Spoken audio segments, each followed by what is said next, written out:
오늘은 여러분들하고 이렇게 영상으로 만나게 되었습니다. 선생님 마스크를 벗으니까 좀 낫나요? 네. 교실에서 수업하는 것과는 좀 다른 그런 느낌으로 앞에 서 있습니다. 좀 떨리기도 하고 또 긴장도 되는군요. 우리가 한 시간 동안 과학의 이제 탐구 실험에 대해서 수업 형태라든가 평가의 과정 이런 얘기를 잠깐 했던 것 같아요. 오늘은 여러분들하고 과학 탐구의 방법에 대해서 한번 같이 보도록 하겠습니다. 과학 탐구의 방법은 과학적인 지식을 습득하는 과정이라고도 말할 수 있겠어요. 우리가 어떤 모르는 문제에 부딪혔을 때 그냥 감각적이거나 직관적으로 해석할 수는 없지 않겠습니까? 오늘 아침에 내가 밥을 먹었는데 학교 왔더니 배가 아프다. 그러면 우리는 어떤 인과관계를 따지게 되고 이런 판단을 하게 되잖아요. 아침 먹은 것이 잘못되었거나 이런 것이겠죠. 갑자기 TV 드라마를 보고 내가 배가 아프다고 생각하지는 않겠죠. 어쨌든 이런 과정을 우리가 하나씩 배워가는 그런 단계라고 생각하면 되겠습니다. 여러분들은 지금 그 교과서 11페이지, 11쪽을 같이 보시면 좋겠습니다. 혹시 책이 없을 수 있을까요? 교과서 11페이지 이렇게 되어 있는데, 책이 없는 학생은 선생님 수업을 좀 잘 들어야 될 것 같고요. 나중에 확인이 좀 필요할 것 같습니다. 자, 어쨌든 오늘은 여러분들하고 같이 과학 탐구의 방법에 대해서 같이 공부를 해보도록 하겠습니다. 11쪽 같이 보시겠습니다.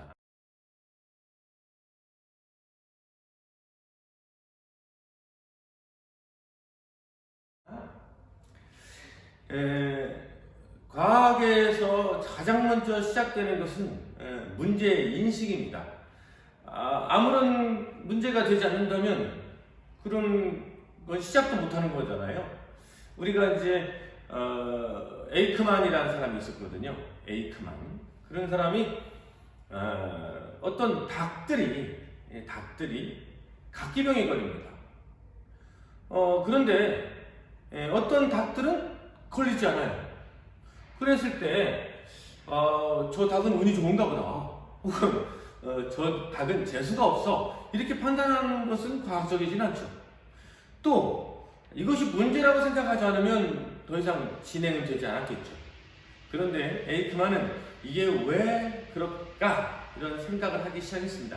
이런 생각, 저게 왜 그렇지? 라고 하는 생각, 이게 바로 문제의 인식 단계라고 볼 수가 있겠습니다. 자, 문제를 인식했어요. 그러면 그 다음에는 가설을 설정하게 됩니다. 가설의 설정은 이 가설이라는 말부터 잠깐 생각해 볼까요? 가설은 잠정적으로 내려놓은 결론입니다. 여러분 교과서에 보면 그 옆에 푸른 곰팡이에서 페니실린을 발견하게 되는 과정을 예로 들어놔 있거든요. 한번 보면 될 텐데 제가 한번 같이 보도록 하겠습니다. 가설의 설정. 인식한 문제의 답을 예측하여 잠정적인 결론을 내리는 단계이다. 가설은 견인을 포함하여 설정한다. 이렇게 되어 있어요. 그런데 그 옆에 예시를 한번 보세요. 예시는 뭐라고 되어 있습니까? 푸른 곰팡이가 세균의 생장을 억제하는 물질을 만든다 라고 했죠. 푸른 곰팡이가 있으면 그 주변에 세균이 번식하지 않거든요. 그래서 플레밍은 이게 궁금했던 거예요. 그래서 여기 문제인식을 가지고 이러한 가설을 설정하게 됩니다. 자, 가설을 설정했으면 이제 탐구 설계에 들어가야 됩니다. 탐구 설계라고 하는 것은 이제 이 문제를 해결하기 위한 그 과정을 설계를 하는 것인데, 실험의 과정이든 토론의 과정이든 기초 지식을 이용하든 이런 과정을 설계라고 합니다. 그런데 앞에서 가설에서 뭐라고 했어요? 가설은 견인을 포함한다 그랬습니다. 일반적으로 가설은 A면 B다, A면 B다 이렇게 진술이 돼요. 이것은 아까 했던 예를 들어볼까요? 푸른 곰팡이는 세균을 억제하는 물질을 만들 것이다. 이렇게 되는 거죠.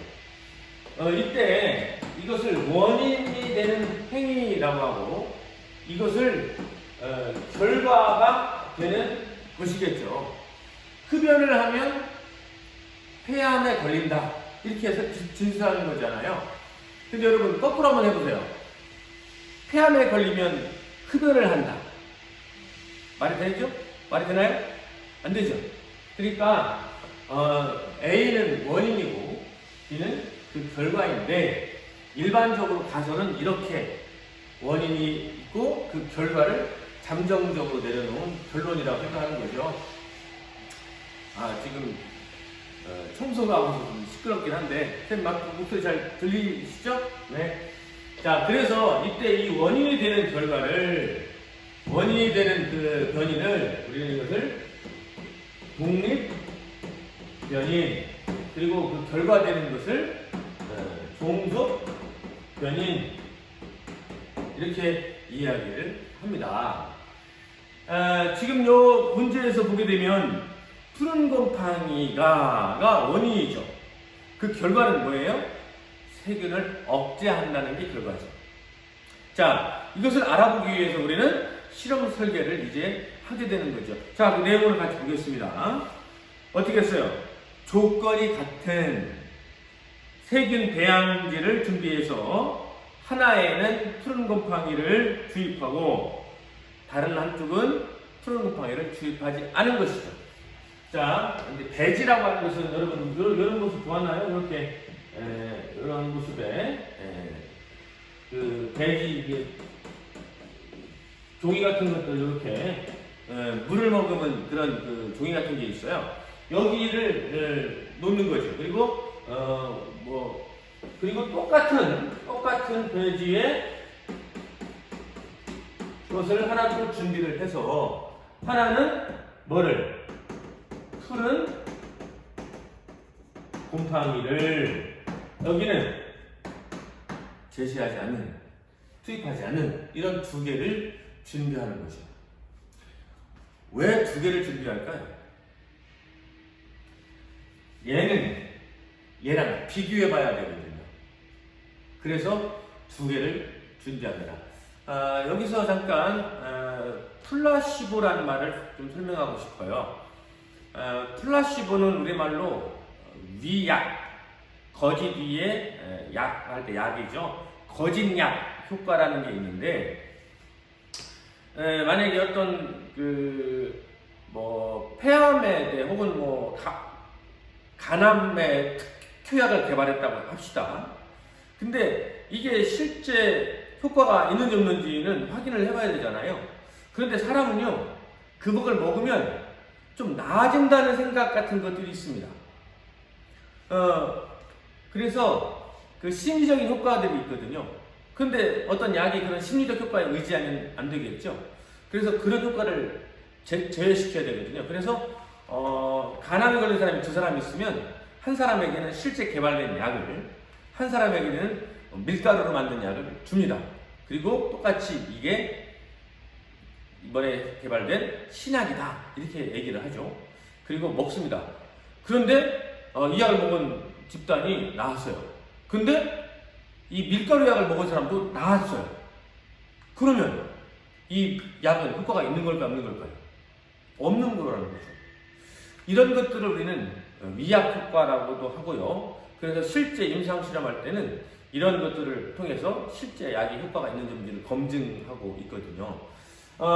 마찬가지로 우리가 실험 설계할 때는 내가 알고자 하는 즉 푸른 곰팡이의 결과가 궁금하거든요. 그렇다면 그런 집단을 하나 만들고 또 아무런 적용하지 않은 그런 집단 하나 만들어서 서로 비교하게 하는 거예요. 그래서 요때 실제 투입한 이 집단을 실험군, 뭐라고요? 실험군, 그리고 얘랑 비교하기 위해서 대조하는 그런 집단. 얘는 아무것도 하지 않았으니까 비교할 수 있잖아. 그래서 이러한 집단을 대조군 이렇게 부르게 됩니다. 그래서 실험 설계할 때는 이러한 과정들을 전부 다 기록을 해서 실험을 진행을 해야 되는 것이겠죠. 자, 이렇게 해서 실험 설계까지 끝났습니다. 그러면 이제 실제 해봐야 되겠죠. 그래서 배지를 준비하고 그리고 프로그파인을 준비하고 투입을 해야 됩니다. 자, 이때 우리가 조심해야 될 게 있어요. 우리는 알고 싶은 게 뭐예요? 푸른 곰팡이에요. 근데 여기에 다른 곰팡이가 들어가면 될까 안 될까요? 안 되죠. 그래서 실제 내가 알고자 하는 것, 그래서 투입한 것, 이것을 화면이 나오잖아요. 선생님이 지금 화면에 다 나오게 하다 보니까 필기 공간이 좀 적어요. 그래서 좀 지우고.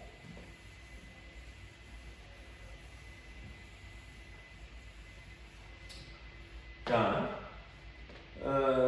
내가 실제 알고자 하는 것, 즉 푸른 곰팡이, 그죠? 푸른 곰팡이만을 투입해야 돼요. 그래서 내가 푸른 곰팡이를 넣고 안 넣고를 이제 조작해야 되거든. 그래서 그것을 조작변인이라고 그래요. 조작변인. 그리고 이것 이외에 나머지 것들은 일정하게 유지시켜야 돼요. 일정하게 유지시켜야 돼요.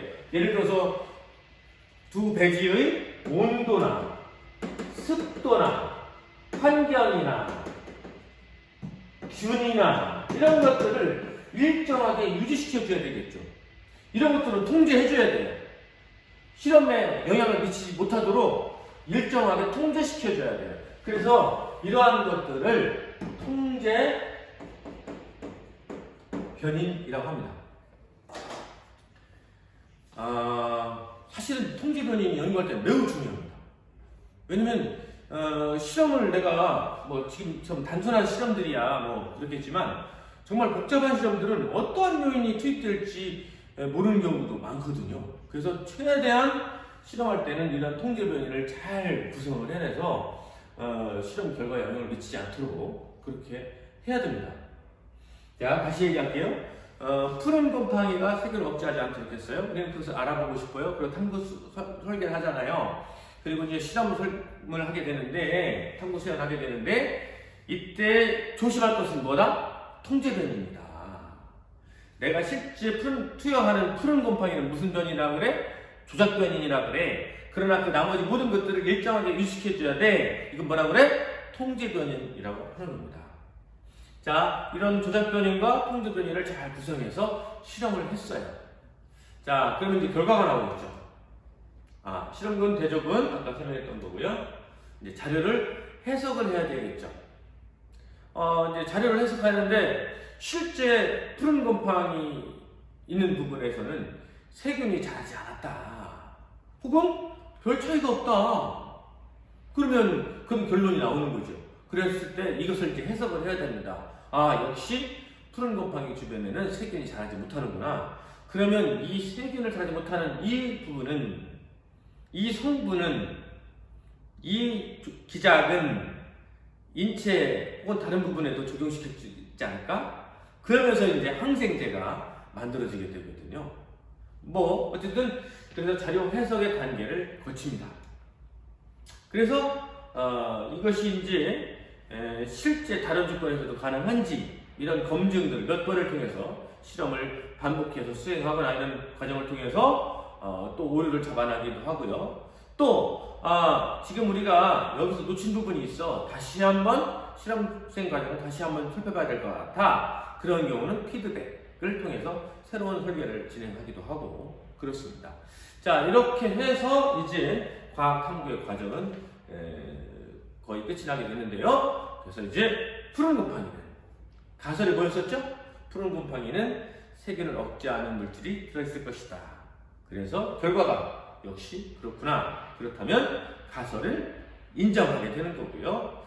그것이 이제 다른 연구 보고서로 인정받게 되면 이제 널리 퍼져나가게 되는 것이겠죠. 자, 선생님이 과학의 과정을 간략하게 설명해 보았는데요. 오늘 배운 내용 중에서 여러분들이 조금 어색할 부분이 있습니다. 독립변인, 종속변인. 자, 가설의 설정에서 가설 어떻게 진술된다? A면 B다. A는 원인, B는 결과. 이때 A를 뭐라고 부른다? 독립변인. 그리고 그 결과를 종속변인이라고 합니다. 실제 실험을 투입하는 집단은 실험군, 그거랑 비교해서 대조하는 집단은 대조군. 자, 그런데 내가 실제 알고 싶은 걸, 즉 푸른 곰팡이를 투입하는 것을 뭐라 그래?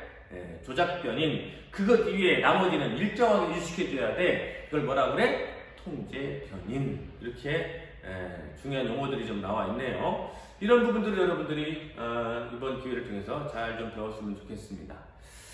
자, 오늘 이런 내용을 배웠는데 이 내용을 가지고 여러분들이 옆에 그 11쪽을 보게 되면 푸른 곰팡이 이야기가 쭉 나오게 되거든요. 그리고 그 옆에는 그 탄저병 백신의 이야기가 나옵니다. 그래서 여러분들한테 이제 과제를 부여합니다. 여러분 과제는요, 우리가 지금 코로나 백신을 맞고 있지 않습니까? 그래서 코로나의 백신이 효과가 있는지 그에 대한 내용을 여러분들이 활동지에다가 작성을 하는 시간입니다. 여러분들도 온라인 기간 혹은 시간에 여러분 강의를 들어야 합니다. 선생님이 여러분들이 들었던 시간을 보고 체크를 하게 되죠. 그런데 어쩔 수 없는 상황 때문에 못 들을 수 있습니다. 그럴 경우에 여러분들이 사유서를 제출해야 되는데 부모님의 확인이 필요한 그런 사유서를 제출해야 돼요. 그래서 여러분들이 특별하지 않은 이유라면 여러분들이 제대로 된 수업 시간에 강의를 듣고 또 활동지를 작성하고 그리고 활동지를 제시한 시간 내에 제출을 해야 되겠죠. 그렇지 않으면 여러분들은 이제 오프라인으로 학교 갔을 때 그 사유서를 제출하고 그 나머지 수업에 대한 그 추가 수업을 방과 후에 남아서 하게 될 수도 있습니다. 좀 복잡해지겠죠. 자, 어쨌든 여러분들이 그 제시된 수업 시간에 여러분들이 좀 완성을 좀 잘 하시길 바랍니다. 아직 1학년이라 조금 어색하기도 하고 좀 바쁘기도 하지만 시간만큼 꼭 지켜서 여러분들이 제출하기를 바라요. 자, 오늘 과학탐구의 과정, 방법에 대해서 좀 알아봤는데 조금 이해가 되나 모르겠습니다. 교과서 내용을 다시 한번 확인해 보고요. 이런 과정들은 앞으로 모든 수업 시간에 계속 반복적으로 등장할 수 있어요. 그렇기 때문에 오늘 꼼꼼히 정리하시길 바라겠습니다. 자, 선생님은 이제 교실에서 만나도록 하겠습니다.